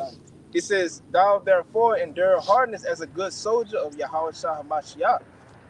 Yeah, they say, man, endure hardness, man. You know, basically, man, endure the pressure. Yeah. You know what I'm saying? Of being a soldier. And when you're a soldier, man, you at war. You know what I'm saying? So wait, man, as a matter of fact, let's go jump into that. Verse 4, it says, "No man that war entangle himself with the affairs of this life, that he may please him who have chosen him to be a soldier." Kind. So basically, man, the only for you to be a soldier, man, I'm just saying, you can't give a fuck about the outside world. You know what I'm saying? You can't. So basically, in the sense, like, only reason, like, people fear because they care. They hold dear to something. They care about something. So basically, man, all to remove your fear, you gotta stop giving a fuck. You know what I'm saying? You gotta stop giving. I'm being serious. No, but that's I'm serious. serious. So that's why, hey, with us, we had a point in this truth where we're willingly to taste death, man, for this truth, because we love now our lives here. Yeah. We tired of being here, man. So we ready to go, man. We ready for this thing to go down, man. I'm saying, go ahead. And I wanted to say, you know, the more that we put our time and effort in this truth to keep on fighting, you know, all the things of this world, it doesn't really bring joy to us. You know, a lot of things that we, you know, used to do in the world or have like little legions of, Yep. you know, it doesn't bring us joy anymore, you know? So we really just hoping for the time to come where the Lord could deliver us, man. Yeah. We ready for the time to be sped up, for Jacob's trouble to come and the MOT to be implanted in the system so we could get this over with, man, so we could come over that trial. Yeah. And then another day too, man, we can't say, man, we can't even ourselves in a sense, because all to be a part of that pressure, you know, say be put in the pressure, you gotta sacrifice. You know, so you gotta sacrifice yourself to, man, to be put in the pressure, man, to be a part of that spiritual fire, man. You know, because in a sense, man, you sacrifice yourself, you sacrifice, man, your old self, man. You know what I'm saying? All the things that, man, the Lord don't like. You know, you sacrifice, man. You know, even though, like I said, you might, you know, take pleasure in it. You know what I'm saying? Before, we gotta remove that. Lord wants you to remove that, so, hey, man, you become that perfect man that Lord wants you to be. You know? All right. That's the book of Sirach, chapter 41, verse 3. Fear not the sentence of death. Remember them that have been before thee and that come after. For this is the sentence of the Lord over all flesh. Let's speak on out. God, you know, basically, yeah, that's plain. The Lord, He's in control of death, man. He's in control of that, man. And I say we're not even supposed to fear that. Yeah. Especially knowing that, hey, man, what's gonna come after? We know the outcome already. So really, man, we shouldn't even fear that. You know? And then all for you to be a soldier, as the barbarian said to me, you can't fear death. Because all for you to be a soldier, you're gonna have to face that, man. You gotta face war. You know? You gotta fight a battle, man. That's why the scriptures tell you, I count the cost. Yeah, count the cost. Yeah. You see, if I'm enlisting, whenever Jake go enlist in the army, and that's the crazy part about, you know, Jake today in these times, they don't even consider that they might die, that they might actually have to go to war. Yeah. You know, that the price of the glitter and glamour, it might be my life. Yeah. You see, but in a spiritual sense, that's us. Hey, for the glitter and glamour, right, which we're going to equate that to the kingdom of heaven, those new bodies, right, immortality being the first fruit. That's the glitter and glamour, and you know, I'm using that very loosely to give a understanding to whomever may not get it, right? But we giving up our life for that, man. We know we're gonna come. You, like your brother said, you're gonna have to die either way. You're gonna either die either on this side, as far as like spiritually, or you're gonna die literally. You know. What it is, bro. But the main thing you should think about, man, you rather die, you know, a man or die as a coward, you know? Bitch. You know, so it's like you gotta pick your poison. You know, a man who dies in war fighting, you know, his name is Lives forever, man. yeah, It's a lives memorial, forever. Yeah, it's a memorial because even though he died with a cause. You know, he died standing bold and stiffly in the things that he fought for. But a man who dies a coward, his name gonna be a memorial, but it's gonna be a memorial in a negative way. Nobody, you don't want to be the man that walk around in this town like, yeah, that's the man that didn't fought in the war and Put ran shame in away. his name. Hey, Yeah. Daniel 12. Yeah, Daniel 12. Shame. That's a true thing in what this brother is speaking of. That's gonna really happen in the kingdom of heaven. Yeah. You know, that's gonna really be some people's case. Mm-hmm. Oh, look at him. He was too weak to stand, you know, with the rest of the men. Yeah. You finished? Yeah, good. And I wanted to say, man, you don't have no say so in like, oh man, I didn't know. You didn't have no excuses because a lot of people would say, look, he done it and he survived. I mean, yeah, you know, he done it and he fought with a purpose. You know what I'm saying? Like you in the kingdom, you can't just be like, oh man, I had an excuse for this and that. But it's like, no, these men died for their cause. They stayed strong in what they believed in. Yeah, you should have thought about that before you joined, man. Huh? Yep. You know, like brother said, you count the cost. Hey, we all got excuses. Men got children. Men love family members, right? Men had fucking jobs. Men had excuses to not do this. Real valid excuses. But the Lord don't give a fuck about excuses. Because he gave you all of those things. So it's up to him. He could take it away. He could do that. Yeah. And he only taking it away for a small moment because you're gonna receive it tenfold, man. Yeah. I want to say it's gonna be destroyed anyway. Yeah, it's gonna be destroyed anyway. So why hold on to it? Yeah. No, why not care? Why care about it? Why hold it dear? Yeah. You know what I'm saying? In the sense like you already know we gotta have that preparation in our mind right now to lose these things, man. Right. That's what it comes from being a soldier. You gotta forget those things, man. You gotta walk away from it. You know what I'm saying? Especially, man, you about to go into that hour of temptation, man. You know, because they doing that hour of temptation, man, we're gonna be, tortured. And not only that, man, we're gonna be demonized too, man. Yeah. You know? We're gonna be demonized, man. We're gonna be called the T word. Yeah. You know what I'm saying? For now, man, for now taking the MOTB. You know? But yeah, that's what it comes to being a soldier. Let's say in a movie, I always like to bring out is Dead Presidents, man, with Lorenz Tate. You know, behind that scene he was talking to Chris Tucker, you know, and basically like, they was talking about how, the outside world. Then Lorenz Tate, he mentioned he had a daughter. Right. You know, he had a daughter. And Chris Tucker said, hey, man, he was trying to see a picture of his daughter. So Lorenz Tate, man, hey, I don't have a picture, man. I don't want to see it. I don't think about I don't think about it. I don't want to think about it. Then Chris Tucker, he thought he was tripping. He was tripping, like, man, what you mean? And then he told him why he had that mindset, because if you think about it, you're going to lose the war. You know what I'm saying? So that's why he was able to get through those wars, because his mindset was on the war. I mean, he didn't give a fuck about the outside world, or what he had in the outside world. You know? Because even to a point where even when he came back, the woman, she committed adultery, man. You know? To where he ain't had nothing. He really didn't have nothing after the war, man. Yeah. You know? Why hold on to something that you never had from the jump, man? Mm-hmm. You know, that's like having sand in your hand and try to hold it. You know, the wind is gonna take it away. You can't grip it as you want.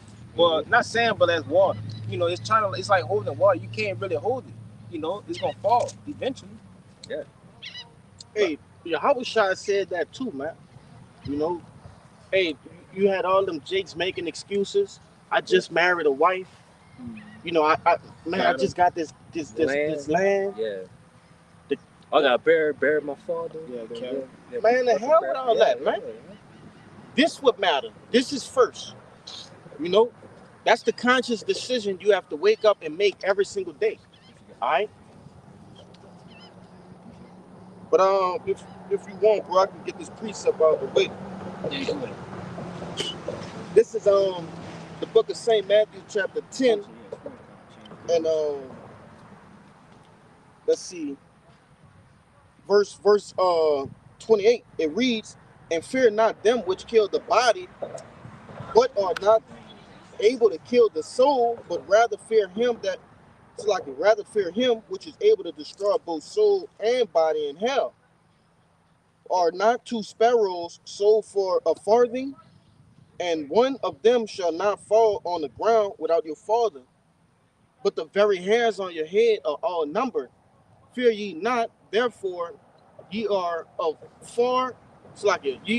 more value than many sparrows."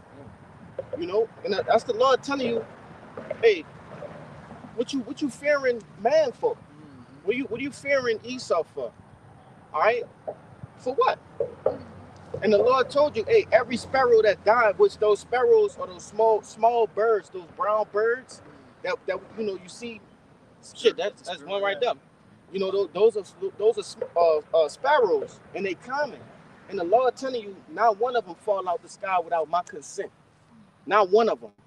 You know, so how much more you? We preaching the word. We're making our bodies a living sacrifice. All right. Hey, we have, Lord willing, I'm gonna say this, we're gaining the trust of Yahushua, the Lord's beloved. So how much more, you, man? But basically, and he said we're more valuable than sparrows, man. So basically, man, Bob's being more valuable, man. If he take the sparrows, man, he take the birds.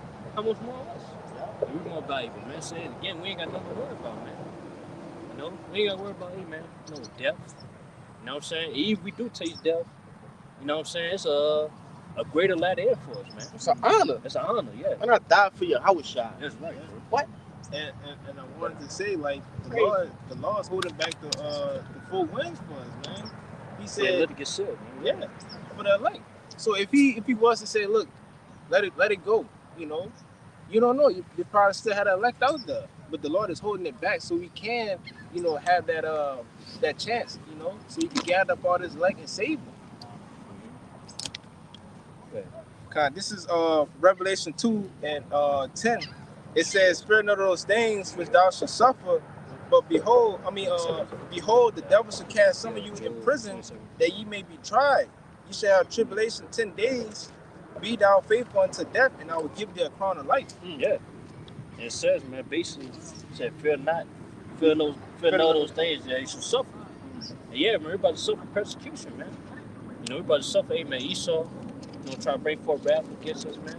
But now, amen, following his NW word. You know what I'm saying? For preaching, against, preaching his downfall. You know what I'm saying?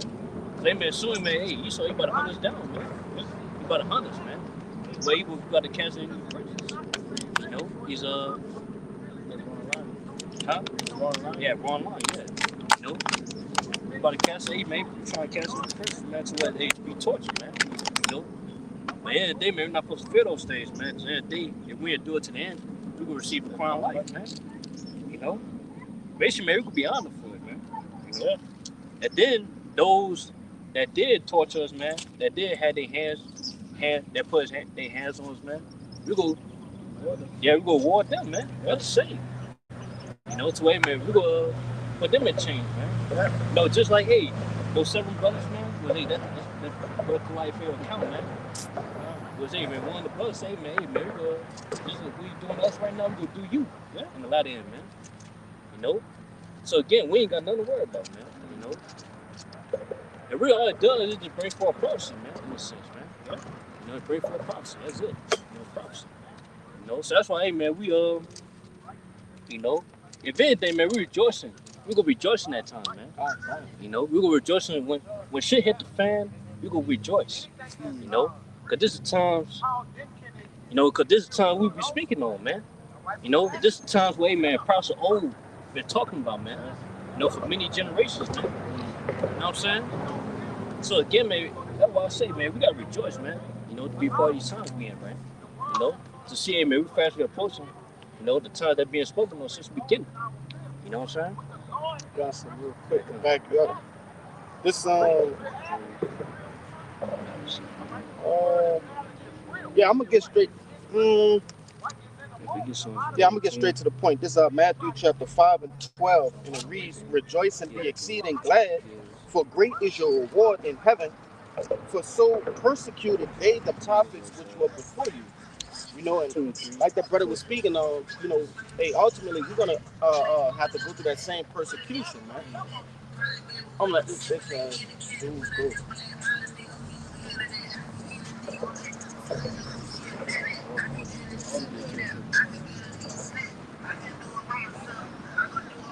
That's Shalakia. I'll read it again, bro. This is Matthew chapter 5 and verse 12, and it reads, "Rejoice and be exceeding glad, for great is your reward in heaven. For so persecuted they the prophets which were before you." But that, like this brother was saying, that's coming. All right, hey, persecution is coming. So what do you have to fear? It said, "Rejoice and be exceedingly glad." Man, be glad that the Lord chose you to be a public example, right, for how much faith that He put inside of you, man. Because that's what it is. We are living examples of what the Lord put inside of us, man. All right, that faith. The every action you do, every Saturday you come out, all of that's a part of that, man. Every conference call, as much as you read and study, you a living example of what the Lord expect, man. Rejoice and be glad that He giving you the opportunity, right, to show that to the powers of the earth, the powers that be. You see? Go ahead, Doc. But he said, in the Sirach that we were about to bring out, right? It says, look at the generations of old. Okay, but they had men that were that had got persecuted, man, for the Lord's sake. But what they did, they took joy in being persecuted for the Lord's sake, man. Mm-hmm. So it's the same thing with us. But you got it. It kind. Yeah, that's right. This is the book of Psalms, chapter 118, verse 23. It says, This is the Lord's doing. It is marvelous in our eyes. Mm. This is the day which the Lord had made. We will rejoice and be glad in it. God. But they're just talking about, hey man, the whole thing, man. It's hey man, Jacob's trouble. You know what I'm saying? The evil times. Even to a point we're going to, man, the persecution, man. We're gonna rejoice in that, man. Cause this is all the Lord's doing, man. This is all prophecy, man. It's leading to what? Our salvation. You know what I'm saying? That's why we're glad to be here. We're glad to be a part of it, man. We're glad to partake in the sufferings, man, for the Lord. You know? Because, hey, man, we know the end all be all of that, man. Salvation, man. That rewards, man. That promise ceremony, man, as said in 2 Ezra 2, man. You know? We're glad to be a part of these times we in right now, man, because this is prophesied, man, from the beginning, man. That's right. You know what I'm saying? So that's why, hey, man, we're not supposed to run from it, man. We're not supposed to run. You know? That's why, hey, man, we're supposed to, hey, man, be partakers of it, man. We're not supposed to run from that, man. You know, we're supposed to rejoice. You know? Get that 2 Timothy. This is 2 Timothy chapter 1 and verse 7. And it says, for the Most High has not given us the spirit of fear, but of power, of love, and of sound mind. God, they say, man, the Lord ain't give us the spirit of fear. You know what I'm saying? To where, man, we feel, you know what I'm saying, this world, you know what I'm saying, we feel, you know, suffering, you know what I'm saying, we feel, you know, catching hell, or even to a point where we feel of being persecuted, man, by Esau, man. No, we don't feel that. We're not supposed to feel that, you know? Because every day, man, we got these scriptures, man. You know, we got the Lord with us, man, to where, man, give us that sound mind. You know what I'm saying? Give us the strength and the courage, man, the faith to go through this, man. You know? And by us having that, man, we'll be made partakers, man, of the afflictions, man, of that testimony. Go ahead, verse 8. Verse 8, it says, be not therefore ashamed of the testimony of our Lord Yahweh Shai, nor of me, his prisoner, but be thou partakers of affliction of the gospel according to the power of the Most High. God, say, man, we're not supposed to, man, be ashamed. You know what I'm saying? Suffering from this thing, man.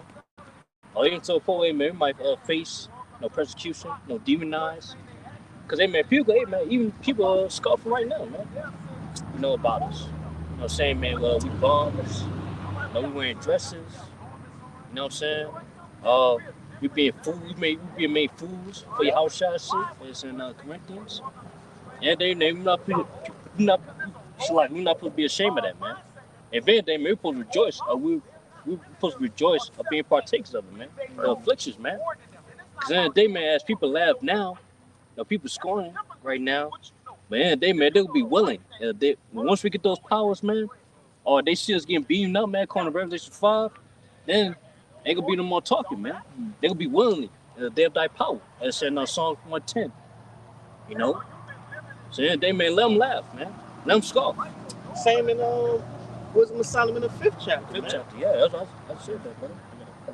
Oh, come on, I ain't hear you slide. Yeah, come on. You said Revelation, man. I know, No comment. This is Acts 5 and verse 40, and it says, and to him they agreed, and when they were called, Acts 5 and 40. That's 5. Yeah, it just pretty much going into, the positive of the time after they came from the council, there was, beating for the. Oh, yeah. That was good. Oh, yeah. Con. That's what I was talking about. And to him they agreed, and when they have called the apostles and beaten them, they commanded that they should not speak in the name of Yahweh. Nah, get 39. We'll start verse 39. 39. Oh, read 38. 38. Start verse 38, yeah. This is Acts 5 and 38, and it says, and now I say unto you, refrain from these men and let them alone. For if this counsel or this work be of men, it will come to naught. That's right. So basically, man, if it's like basically saying right here, if it's works of men, it'll be destroyed. Mm-hmm. You know what I'm saying? But it's gonna say in verse 39, man, but hey, man, the works they were doing is from the Lord, man. You know, so man, how many people scoff, or how many people, you know what I'm saying, trying to run away from that. This the truth. You know what I'm saying? It's not gonna stop the truth, man. Can nothing stop the truth, man? All his men. Go ahead. Verse 39 it says, but if it be of the Most High, ye cannot overthrow it, lest happily ye be found even to fight against the Most High. Yeah, so you can't do it. Hey, If the Lord is with those men, you can't do nothing against those men, man. You know what I'm saying? Even if you put them to death, all you doing just give them their glory. You know what I'm saying? That's simple and plain. You got it. In verse 40, it says, and to him they agreed, and when they had called the apostles and beaten them, they commanded that they should not speak in the name of Yahushua in Yahushua, and let them go. And they departed from the presence of the councils, rejoicing that they were counted worthy to suffer shame for his name. You know, and that pretty much goes into, you know, that's the mindset that we supposed to be in, man. The same how the apostles, when they got beaten and was persecuted for the name of Yahushua Hamashiach, you know, we should be the same. We should rejoice because they was kind of worthy to suffer for his name, and we are being worthy to suffer for his name as well. You know what I'm saying? It's a possibility. We was those men of old. You know, that's why we're supposed to have that faith, you know, put on that faith that of being a hope for our life, you know. Yeah, man, we gotta rejoice, man. You know, suffering. Because in the day, man, hey, we ain't choose this, man. The Lord chose us. You know what I'm saying? Especially like knowing by suffering for his sake, man, what we gonna get. You know what I'm saying? That crown of life. Man, hey, man, it's a privilege in a sense, man. It's an honor. Yeah, to suffer for his thing about it, man. And to know that the Lord had chosen us out of the world. Out of the world, yes. You know, yes. We had our things that we wanted to do, things we wanted to see and, you know, experience, but the Lord took us out of it. After, you know, we got called into this truth, man, we really looked at everything else in this world as folly. We like, man, the things that I was doing, like, or wanted to pursue, is like, man, it wasn't even worth it, you know? It just was something that we really put down. We put all our faith, we put all our chips on the table for the truth, man, for, you know, the name of Yahweh Bashim Yahshua. We took this, you know, we taking this to the grave. We putting all our lives into it, you know. Yeah, because back up too, brother. Like, because basically we could suffer in the world too, man. You know, because everybody's suffering in the world, but the difference between us and the world. See, the world, they suffering for their wickedness, man. See, well, we suffer for righteousness' sake. For righteousness' sake, man. For that righteous reward. So that's why, that's the mindset we have, man. If we gonna suffer no matter what, I'd rather suffer for righteousness' sake, man. Suffer for righteousness' sake. You know what I'm saying? I want to say this, bagging up what that brother was saying. I ultimately, you know, giving that glory unto Yahweh Bashim Yahshua for picking us is liking unto what? That movie Charlie and the Chocolate Factory. Yeah. Remember all of the different contestants? They all got the golden ticket, but they all was taken away by some form of, you know, some shit that they was lacking. They didn't value or recognize the value of the golden ticket. Yes. But Charlie was humble enough to really recognize it. You want to say something? No, because that's beautiful, because when you look at the other kids and the other family, what they was rich. Right. They had everything. But Charlie, his whole family, they didn't have nothing. He was so humble. He even, when he bought the golden ticket or whatever chocolate they would have, they would break it and share it.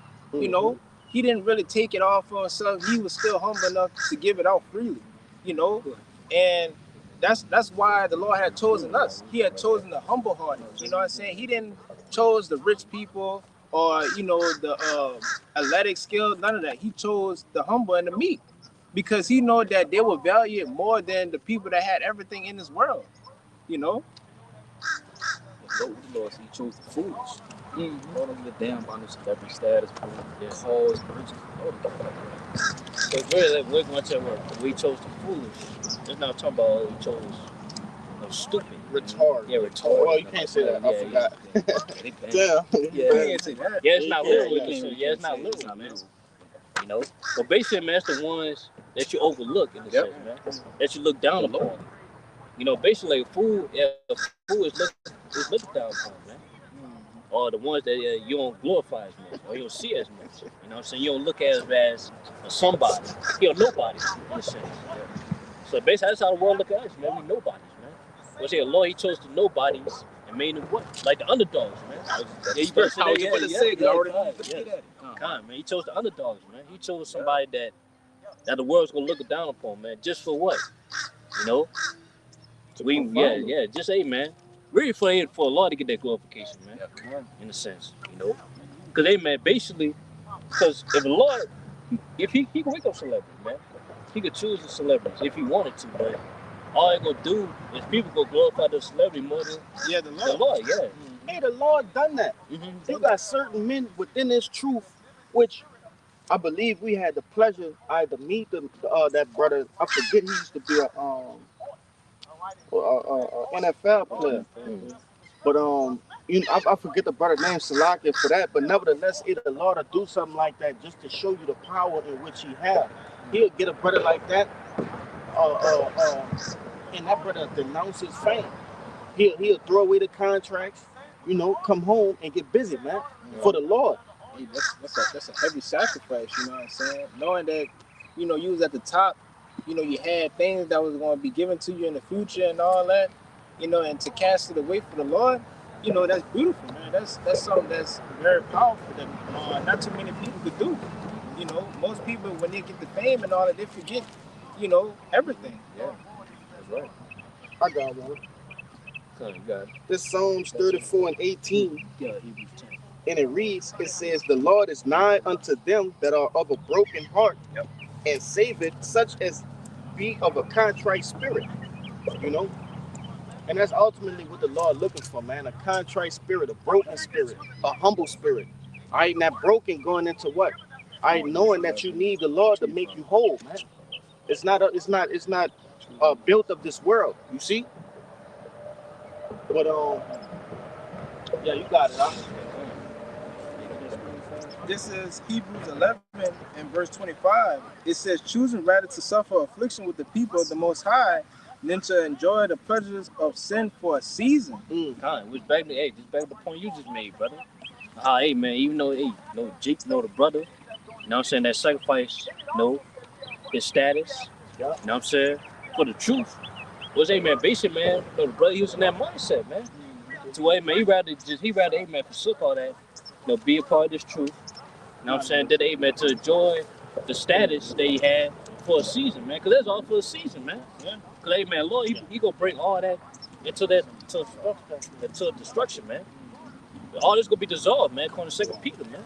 So why hold on to it, man? Yep. Especially then, also, those that forsook it, man, he will gain it back, man.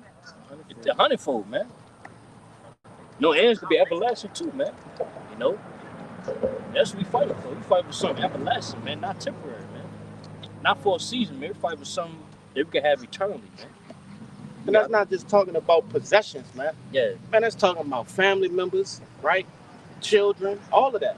We're gonna receive them back, right? A hundredfold, but also in what? In perfection. Perfection. Because what? All right, yeah, we love our family and shit, but they don't follow the laws, statutes, and commandments to the best of their abilities. They don't know the law. We can't enjoy them, man. We can't even enjoy them, man. Especially with us, man. We know what's about to go down. You know what I'm saying? We really can't enjoy our family on this side, man. We you know what I'm saying? We spend time with our family in the sense, we observe, Yeah, we balance, we balance it out. Yeah, we can't fully enjoy them because, again, we know what's about to happen, man. We know what the Lord's about to bring upon the earth, man. And really, man, we're working our own salvation too, man. We gotta work our own salvation, man, with fear and trembling. So, man, we can't focus on our family, man. If our family don't want to get right, man, we gotta leave them behind. I was gonna say this because even when you do try to enjoy them, fucking demons hop on them. Yeah. Mm-hmm. So it's like, what's the point of even trying to enjoy them on this side? Yeah. Fucking demons hopping on friends, family, things of that nature. Just get them back in the kingdom, and that's easier said than done, right? Yeah. Easier said than done because certain situations cause you to what? You have to deal with them in certain situations or whatever the case may be, but having this knowledge, wisdom, and understanding should make it easier, all right, for you to detach. And it's just like how the scripture tell you in Revelations, the 11th chapter, basically detach from them spiritually. Obviously you can't just say, man, fuck my family. What? In certain situations, men do have to do that, but they're able. The Lord, allow them to do it. But nevertheless, spiritually, I'm not really there with you, right? I'm here with you. Go count the water. Yeah, physically I'm here, but spiritually I didn't detach. But you got it out. Okay, go ahead. Drink It's the book of Matthew. Yeah, that's yeah. That'd be that It's brother. Matthew 19, and I'm gonna start at 27. It says, Then answered Peter and said unto him, Behold, we have forsaken all that followed thee. What shall we then have therefore? And Yahushua said unto them, Verily I say unto you, that ye which have followed me in the regeneration, when the Son of Man shall sit in the throne of his glory, ye shall also sit upon 12 thrones, judging the 12 tribes of Israel.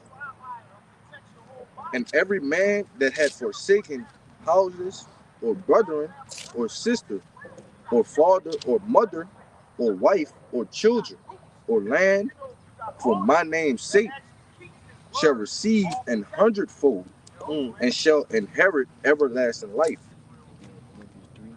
Verse 7, start verse 7, verse 8. But yeah, man, that's plain. Now that's basically just going into 8, man. You know, just like Peter, man, we forsook all, man. We forsook everything, man, to be a part of this thing about us, man. You know, our life, you know, family, you know, everything that we love on this side, we forsook that, man, for this truth. You know, but hey, man, which ain't the end all be all, man. All the things we forsook, we gonna gain it back, man. But it's gonna be more and better. You know, and it's gonna be, hey, we gonna enjoy that everlasting, man. You know what I'm saying? So yeah, hey, man, hey, our sacrifice is not in vain, man.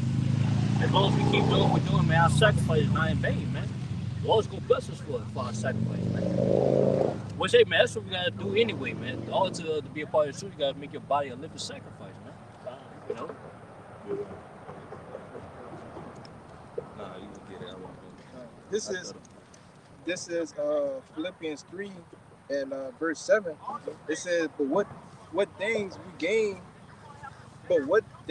were to gain me, those I kind of lost for Mashiach.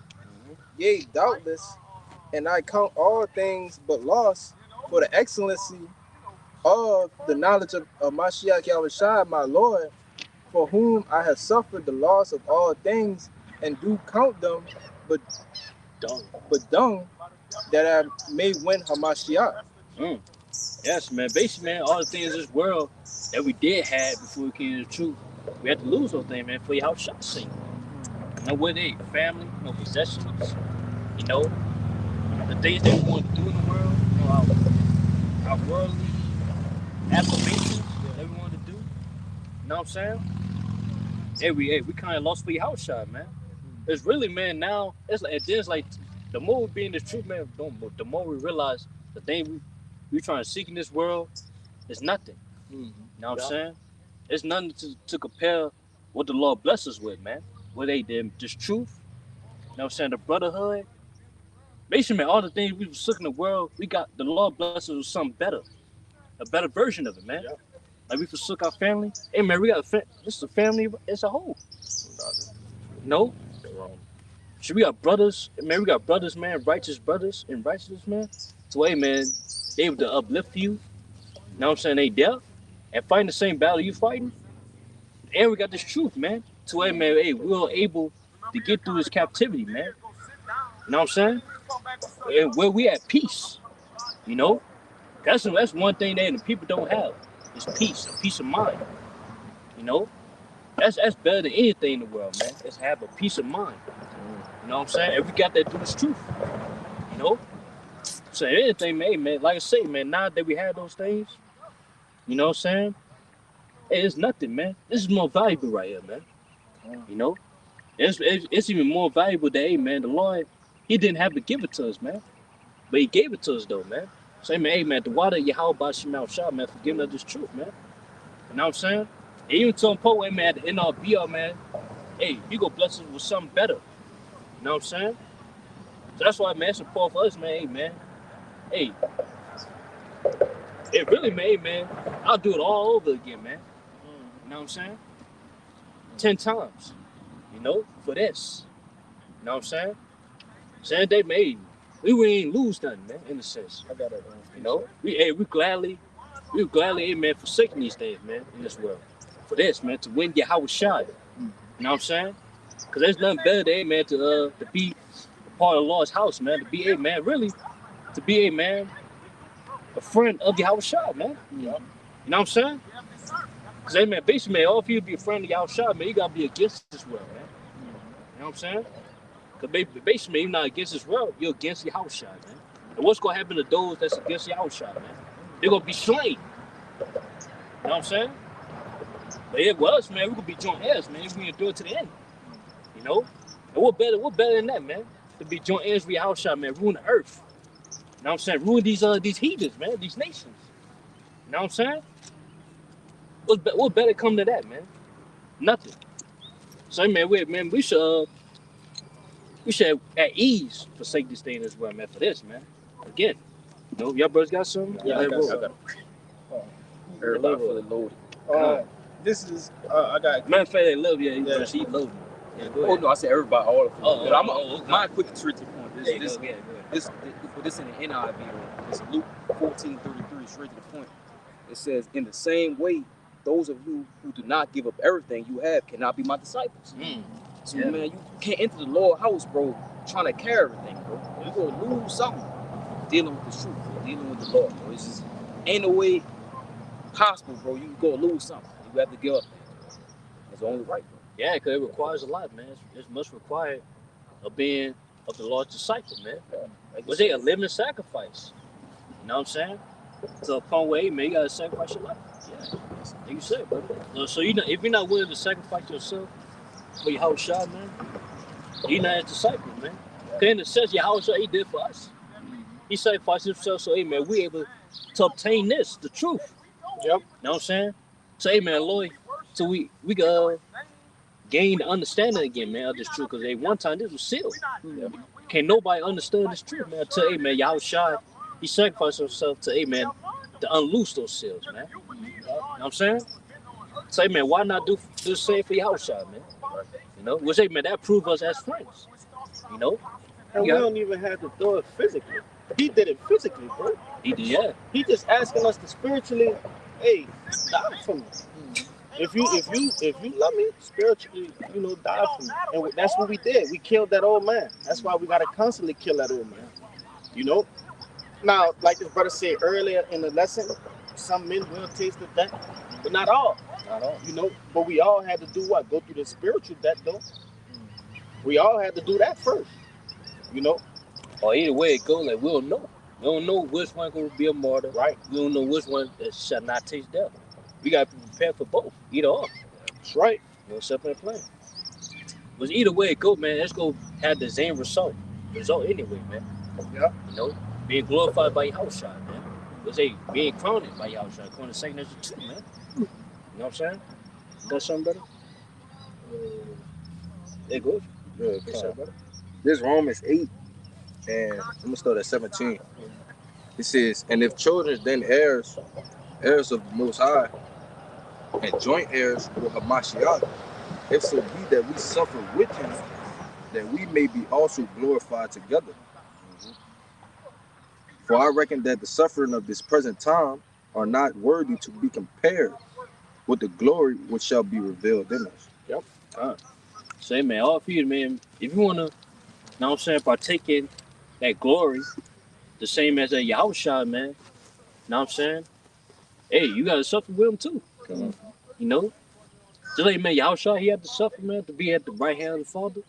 And we got to suffer too, man, to be joint heirs with Yahweh Shai, man. Because really, man, all the things that we're suffering, man, it's not greater than the things we're going to receive, man, if we endure to the end. That's what it was saying in that scripture right there, man. You know? So that's what we got to think about. You know what I'm saying? That's what we got to think about, man, as we go through these sufferings, you know? Now, of course, man, we hate waking up, man, in captivity. Then we hate suffering. You know what I'm saying? We tired of suffering. Man, we got to continue to go through it, man. And really, we ain't got too much longer to suffer, man. Yeah, we ain't got too much longer to suffer. You know what I'm saying? Now, we say everything that we sacrifices for is about to come unto us, man. You know, fastly, man. Fastly approaching unto us, man. So that crown is near unto us. You know, our salvation is near to believe, man. So we only got that little while, man. to do these things, man. To do the sufferings. You know what I'm saying? You just gotta keep going, man. You know? Brothers got something? But I had something from earlier. Yeah, me too. Um,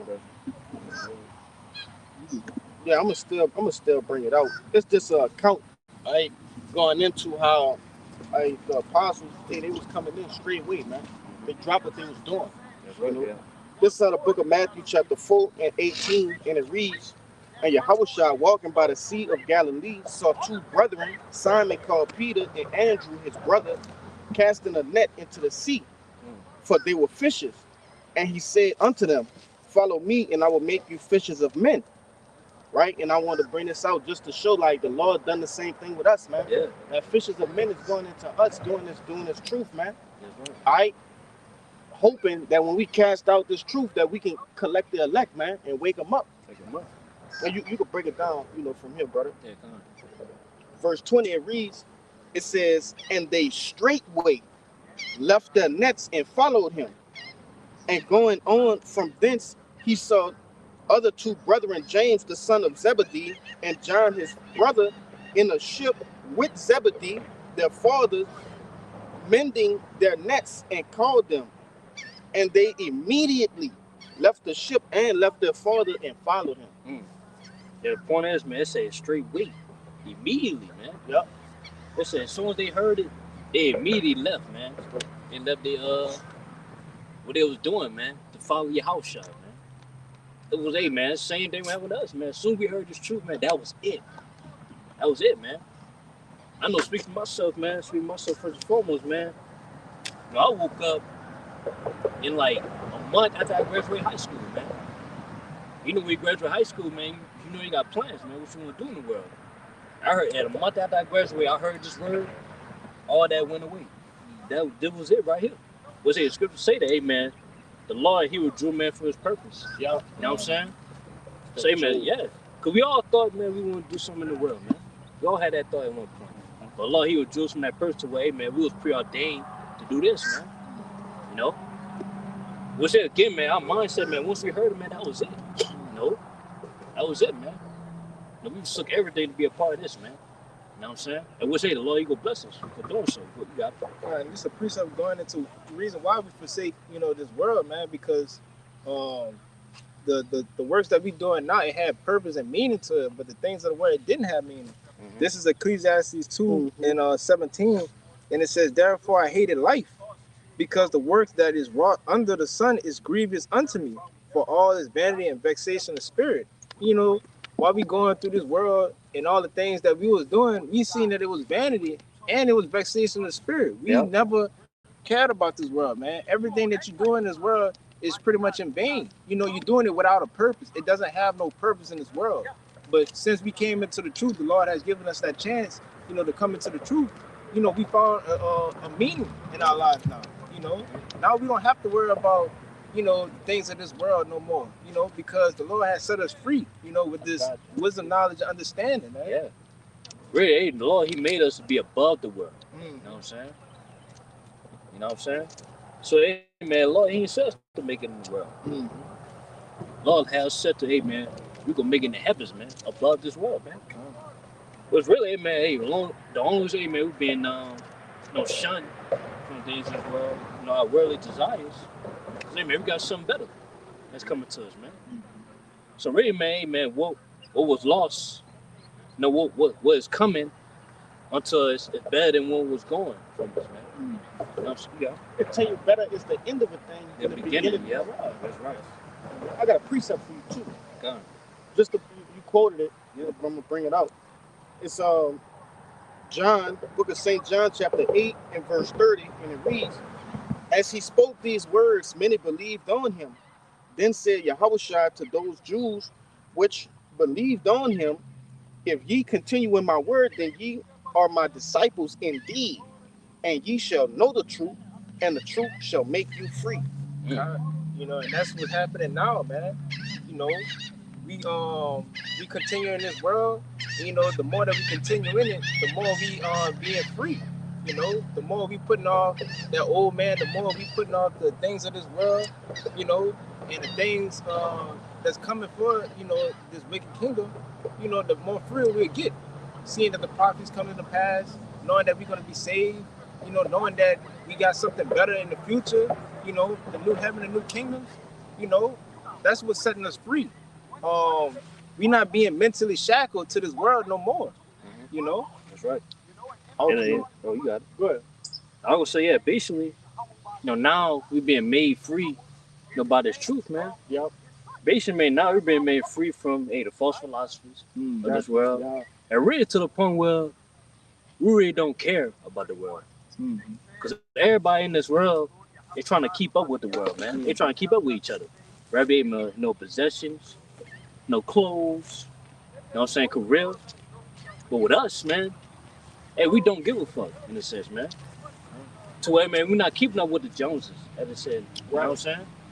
At this point, yeah, we made free from that to where we don't care no more. So yeah, we won't get lineups no more. So yeah, we don't do overtime. We not, you know, going partying. You know what I'm saying? We're not going to that French Press, man. Man, yo. You know, Come on now, bro. Because ain't nothing wrong with overtime. yeah, ain't no wrong with it, yeah. These things in which this brother's speaking on, they sometimes interfere. In the field, yeah. You know, they interfere with the truth. You know? Yeah, we don't care to where, man, whether we do overtime or not, man. Because at the end of the day, we know everything's going to be destroyed anyway, so we don't care. You know what I'm saying? Why should we care? You know, knowing that, hey, man, Lord's about to bring forth destruction in this world. Hey, the splendor of America has been diluted anyway. You know? Yeah. The sweetness of this place has been basically turned into sourness, man. You know, it's become bitter. So the things in which these people, they actually just hanging on to America by a thread. You know, it's not even tempting no more. This shit is you know, run down, decrepit, right? It's like the Walking Dead, man. And these people, go ahead. It's the book of 1 Corinthians, chapter 7, verse 31. It says, and they that use this world, that's not abusing it, for the fashion of this world passeth away. Yeah, just back to what we just said, bro. So it ain't nothing wrong with the things I just named, you know, do these things, as long as, you know, it's not no wickedness. Right. You know what I'm saying?